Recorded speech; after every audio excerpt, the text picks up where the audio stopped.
ഊഷനിലെ എൻ്റെ ജീവിതത്തിൽ ആ, ഈ പൊതുപ്രവർത്തനം തുടങ്ങുമ്പോൾ എനിക്ക് മനസ്സിലാക്കാൻ ഒരുപാട് ആൾക്കാരെ മനസ്സിലാക്കാൻ നല്ല വ്യക്തിത്വങ്ങളുമായിട്ട് ഇടപെടാനുള്ള ഒരു അവസരം ഉണ്ടായി എന്ന് വിചാരിക്കുന്ന ഒരാളാണ് ഞാൻ. ആ, നമ്മുടെ ഊഷനിൽ അറിയപ്പെടുന്ന മിസ്സിസ് പൊന്നുപിള്ള, അതുപോലെ തന്നെ ജോർജ് മണ്ണിക്കരോട്ട്, ഇങ്ങനെയുള്ള വിശിഷ്ട വ്യക്തിത്വങ്ങളുമായിട്ട് വളരെയധികം അടുത്ത് പെരുമാറാനും അവരിൽ നിന്ന് ഒരുപാട് കാര്യങ്ങളൊക്കെ പഠിക്കാനും എനിക്ക് സാധിച്ചിട്ടുണ്ട്. അപ്പം നാം എന്താണ് യഥാർത്ഥത്തിൽ സൊസൈറ്റിക്ക് വേണ്ടി ചെയ്യുന്നത് എന്ന് നാം ഒന്ന് ചിന്തിച്ച് നോക്കിയാൽ, വ്യക്തിപരമായ ജീവിതം മാത്രമല്ല, നമുക്കെന്തെങ്കിലും സമൂഹത്തിന് സംഭാവന ചെയ്യാൻ സാധിക്കണമെന്ന് പൊതുപ്രവർത്തനം എന്നെ പഠിപ്പിച്ചു എന്നുള്ളതാണ്. അതുകൊണ്ട് കഴിവതും മറ്റുള്ള കാര്യങ്ങളെക്കുറിച്ചുള്ള ചിന്ത എപ്പോഴും എന്നിൽ ഇങ്ങനെ അത് ഒരു ഉൾപ്രേരണ പോലെ വന്നുകൊണ്ടിരിക്കും. അതുകൊണ്ട് ഞാൻ ചിന്തിക്കുന്നത് തന്നെ എല്ലാവരും ഒരുപക്ഷെ ചിന്തിക്കുന്ന രീതിയിൽ ആയിരിക്കണമെന്ന് പോലും നിർബന്ധമില്ല. എൻ്റെ ഒരു പുതിയ കാഴ്ചപ്പാട്, പുതിയ ചിന്താ രീതിയൊക്കെ കൊണ്ടുവരാനും അത് മറ്റുള്ളവരോട് പറയാനും ഒക്കെയുള്ള ഒരു സാഹചര്യം എനിക്ക് എൻ്റെ പൊതുപ്രവർത്തനത്തിൽ കൂടെ എനിക്ക് ലഭിച്ചിട്ടുണ്ട്. മലയാളി അസോസിയേഷൻ്റെ ഒരുപാട് കമ്മിറ്റികളിൽ ഞാൻ പ്രവർത്തിച്ചിട്ടുണ്ട്. ചെയ്യാവുന്നതുപോലെ എൻ്റെ കഴിവിനനുസരിച്ചുള്ള കോൺട്രിബ്യൂഷൻസ് ചെയ്തിട്ടുണ്ടെന്നാണ് എൻ്റെ വിശ്വാസം. ഇപ്പോൾ ഇവിടെ സാഹിത്യ സംഘടനകളുണ്ട്. നമ്മുടെ ഊഷനിൽ തന്നെ 2 സാഹിത്യ സംഘടനകളുണ്ട്. ഒരു കേരള റൈറ്റേഴ്സ് ഫോറം, അതുപോലെ തന്നെ മലയാളം സൊസൈറ്റി ഓഫ് അമേരിക്ക. ഞാൻ മിക്കവാറും എല്ലാ മീറ്റിങ്ങുകളിൽ പലപ്പോഴും മലയാളം സൊസൈറ്റിയിലാണ് ഏറ്റവും കൂടുതൽ പോയിക്കൊണ്ടിരിക്കുന്നത്. ഒക്കുന്ന സമയത്തെല്ലാം ഞാൻ റൈറ്റേഴ്സ് ഫോറത്തിൻ്റെ മീറ്റിങ്ങിൽ പോകാറുണ്ട്. മലയാളം സൊസൈറ്റി ഓഫ് അമേരിക്ക എല്ലാ മാസത്തെയും മീറ്റിങ്ങിൽ കൂടുമ്പോൾ കഴിഞ്ഞ ഒരു 3-4 വർഷം മുമ്പ് അവരുടെ ഒരു 20ാമത്തെ വർഷം ആഘോഷിച്ചു.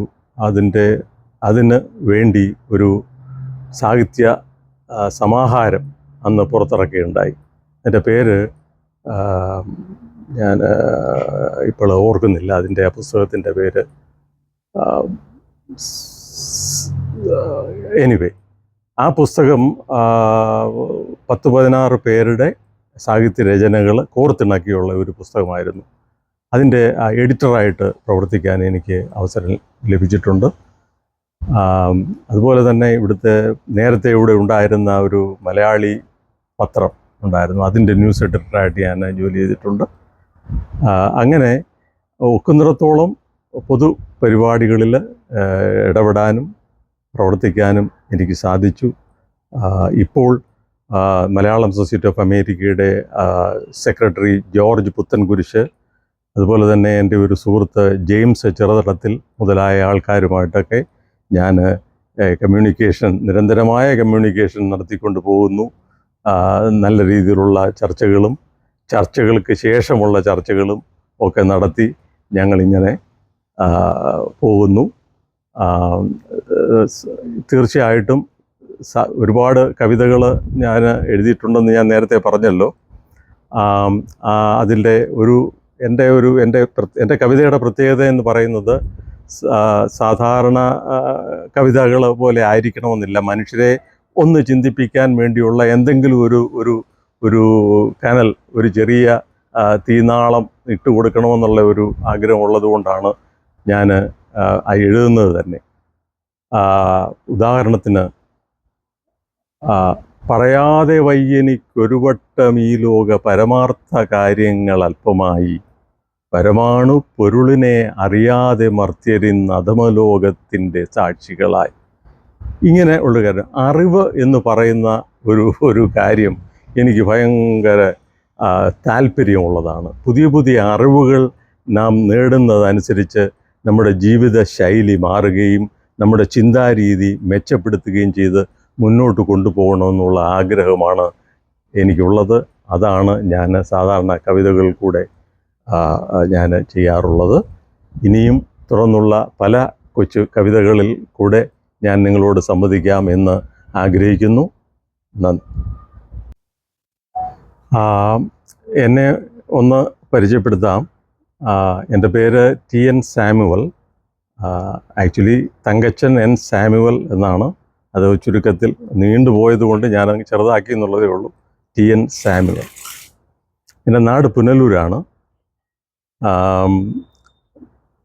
വിദ്യാഭ്യാസത്തിന് ശേഷം കോളേജിലൊക്കെ പഠിച്ചതിന് ശേഷം ഞാൻ ബോംബെയിൽ എൻ്റെ മൂത്ത സഹോദരി അവിടെ ഉണ്ടായിരുന്നു. അപ്പോൾ അവർക്കൊരു ഹെൽപ്പും ആകട്ടെന്ന് വിചാരിച്ച് ഞാൻ അങ്ങോട്ട് ബോംബെയിലേക്ക് പോയി. എൻ്റെ അഞ്ചൽ കോളേജിലെ BSc ബിരുദത്തിന് ശേഷം അവിടെ നിന്ന് 5-8 വർഷം അവിടെയൊക്കെ ജോലി ചെയ്തുകൊണ്ടിരുന്നു. ബൈ ദ ടൈം എൻ്റെ തൊട്ട് മൂത്ത സിസ്റ്റർ അമേരിക്കയിൽ നേരത്തെ എത്തിയിരുന്നു. അപ്പോൾ അവർ ഞങ്ങൾക്ക് വേണ്ടി എൻ്റെയും എൻ്റെ ഇളയ സിസ്റ്റർ ഉണ്ടായിരുന്നു. ഞങ്ങൾ രണ്ടുപേർക്കും വേണ്ടി ഫയൽ ചെയ്ത് അങ്ങനെയാണ് ഞാൻ 84 അമേരിക്കയിൽ എത്തുന്നത്. ഹൂസ്റ്റണിലാണ് വന്നത്. ഹൂസ്റ്റണിൽ വന്ന സമയത്ത് ഞാനവിടെ ബോംബെയിൽ കേരളീയ സമാജവുമായിട്ടൊക്കെ ഒരു ചെറിയ സഹകരണമൊക്കെ ഉണ്ടായിരുന്നു. അപ്പോൾ ഹൂസ്റ്റണിലെത്തിയപ്പോൾ മലയാളികളുടേതായ ഒരു കൂട്ടായ്മ ഞാൻ അന്ന് കണ്ടില്ല. അപ്പോൾ ഞങ്ങൾ സമാന ചിന്താഗതിക്കാരായ കുറേ ആൾക്കാരൊക്കെ കൂടി 1986 അവസാനം ത്തോടുകൂടി ഒരു സംഘടന രൂപവൽക്കരിക്കാനുള്ള ആഗ്രഹം ഉണ്ടായി. അങ്ങനെ എല്ലാവരും അതിനുവേണ്ടി പ്രവർത്തിച്ചു. അങ്ങനെ 1987 Malayali association of greater Houston എന്ന സംഘടന ഞങ്ങളൊരു 9 പേരുടെ ഒരു അഡ്വോക്ക് കമ്മിറ്റി രൂപീകരിച്ച് അത് പ്രവർത്തനം ആരംഭിക്കുകയാണ്. അത് ഉദ്ഘാടനം ചെയ്തത് അന്നത്തെ ഫൊഗാന പ്രസിഡൻ്റായിരുന്ന ശ്രീ അനിരുദ്ധൻ സാറാണ്, M. അനിരുദ്ധൻ. അദ്ദേഹം എൻ്റെ കോളേജിലെ പ്രൊഫസറായിരുന്നു. അപ്പോൾ അങ്ങനെ പരിചയം ഞങ്ങളുണ്ടായിരുന്നു. ഏതായാലും അതിനുശേഷം ആ സംഘടന ഇന്നും ഹൂസ്റ്റണിൽ ഫലപ്രദമായ രീതിയിൽ നമ്മുടെ കമ്മ്യൂണിറ്റിയിൽ ഇടപെട്ടുകൊണ്ട് ഇവിടെ നിൽക്കുന്നു എന്ന് കേൾക്കുമ്പോൾ കാണുമ്പോൾ വലിയ സന്തോഷമാണുള്ളത്. അതിൻ്റെ ആദ്യത്തെ പബ്ലിസിറ്റി കൺവീനറായും പിന്നെ പല പൊസിഷനിലും ഞാൻ മലയാളി അസോസിയേഷനിൽ പ്രവർത്തിച്ചിട്ടുണ്ട്.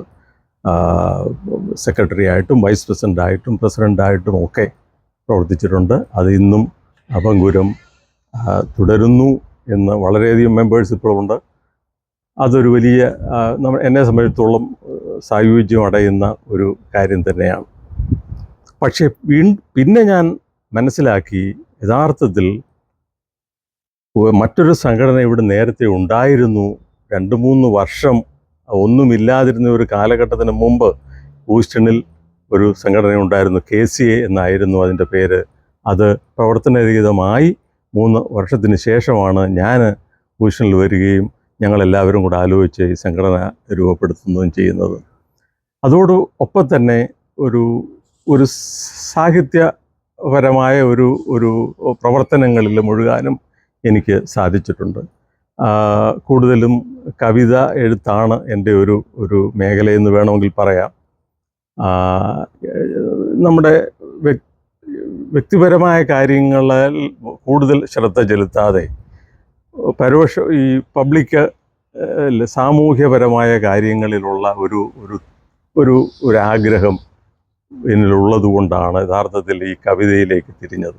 കാരണം നമ്മുടെ മനസ്സിലിരിക്കുന്ന ചിന്തകൾ അത് മറ്റുള്ളവർക്കും കൂടെ ചിന്തോദ്ദീപകമാകുന്ന രീതിയിൽ വളരെ ചെറുതായിട്ട്, വലിയ ലേഖനങ്ങളൊക്കെ എഴുതി വരുമ്പോഴത്തേന് 8-10 പേജുകൾ ഉള്ളപ്പോൾ അത് വായിക്കാൻ വിരസതയുണ്ടാകുമെന്ന് അറിയാവുന്നത് കൊണ്ട് വളരെ കാച്ചിക്കുറുക്കിയെടുത്ത ചെറിയ ചെറിയ കവിതകൾ ഞാൻ അങ്ങനെ എഴുതിയിട്ടുണ്ട്. അത് പല പത്രമാധ്യമങ്ങളിലും പബ്ലിഷ് ചെയ്തിട്ടുണ്ട്. മലയാളം പത്രത്തിൽ ഹൂസ്റ്റണിൽ നിന്നിറങ്ങുന്ന പല വാരികകളിലും എൻ്റെ കവിതകൾ വന്നിട്ടുണ്ട്. ഒരു കാലത്ത് ഫൊഗാനയുടെ ഒരു സാഹിത്യ അവാർഡ് പോലും കവിതയ്ക്ക് എനിക്ക് കിട്ടിയിട്ടുണ്ട്, ഒരുപാട് വർഷങ്ങൾക്ക് മുമ്പ്. ഏതായാലും അത് ഇപ്പോഴും ഞാൻ തുടരുന്നു. അല്പം എഴുത്തും വായന ഇപ്പം വളരെ കുറവാണ്. കണ്ണിന് ഒരു ചെറിയ പ്രശ്നമുള്ളതുകൊണ്ട് വായന വളരെ കുറച്ചിരിക്കുകയാണ്. എന്നാലും എന്തെങ്കിലുമൊക്കെ കേൾക്കും, പിന്നെ എഴുതാറുമുണ്ട്.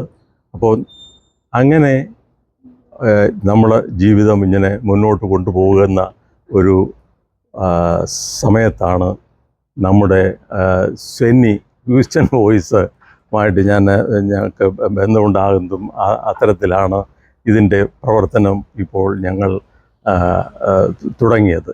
ഇനിയും തുറന്നുള്ള ദിവസങ്ങളിൽ എനിക്ക് നിങ്ങളോട് കുറച്ചുകൂടെ കാര്യങ്ങൾ പറയാനുണ്ടാകും. അത് പറയാം എന്ന് ഞാൻ കരുതുന്നു.